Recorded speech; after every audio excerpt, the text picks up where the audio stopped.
आयतवारच्या आयत्या एक प्लॅन करून डोंबोलीवरसून 7:43 ची कर्जत पकडून आम्ही पोचलो नेरळका. मगे अमन लॉज वरसून टॉय ट्रेनची तिकिटा काढून माथेरानचा सौंदर्य बघत आम्ही धडकलो माथेरानका. निसर्गाच्या सानिध्यासून पायी चालत आम्ही पोचलो थेट आमच्या अलेक्झांडर हेरिटेज रिसॉर्टच्या आत. ही हेरिटेज आणि आईस्पाईस रूम बघताच आम्ही लोटांगण घातलं. मगे फ्रेश होऊन वायज आराम करून आम्ही जेव गेलो. मगे हवी तशी ताटा भरून माझ्या बॉडीगार्ड का जागा खाली करूक सांगितलं. खुर्चे खाली होताच पद्धतशीर बसून थरावर थर बसवलं. मैगो पण आहे थरावर थर बसवी होतो. जेवण खाऊन वायद विश्रांती घेऊन आम्ही माथेरान फिरूक निघालो. सावतीने का घोड्यावर बसलेल्या बघून बाबल्याक सांगले माका पण फिरूक घोडे. मगे बाबल्याचे काळे बाळे घेऊन आम्ही माथेरानचे 12 पॉइंट बघूक निघालो. सुरक्षित ठिकाणी घोडे पार्क करून आम्ही पहिलो पॉइंट बघूक गेलो. ह्यो सुंदर पॉइंट बघून आम्ही इको पॉइंट बघूक गेलो.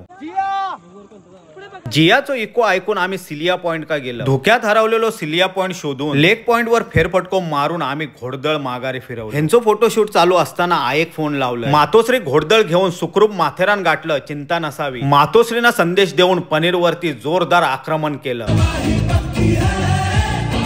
कवग्याचो डान्स बघून अलेक्झांडर हेरिटेजचे गाईड आमका नाईट ट्रॅकिंग का घेऊन गेले. सिटी व्ह्यू बघून माघारी फिरलो आणि ये जवानी है दिवानी पिक्चर बघलो. सकाळी आंघोळ पांघोळ करून मिसळ पाववर धाड टाकलं. माझी चाय बॉडी गाडका दिलंय पण त्याका चरबी इली उपडी करून टाकलं. टाळ चिपळेंका धनुर्विद्येचा प्रशिक्षण देऊन छोटे मोठे साहसी खेळ खेळून घोड्याका पाणी पाजून अलेक्झांडर आणि माथेरानचो निरोप घेतलाय.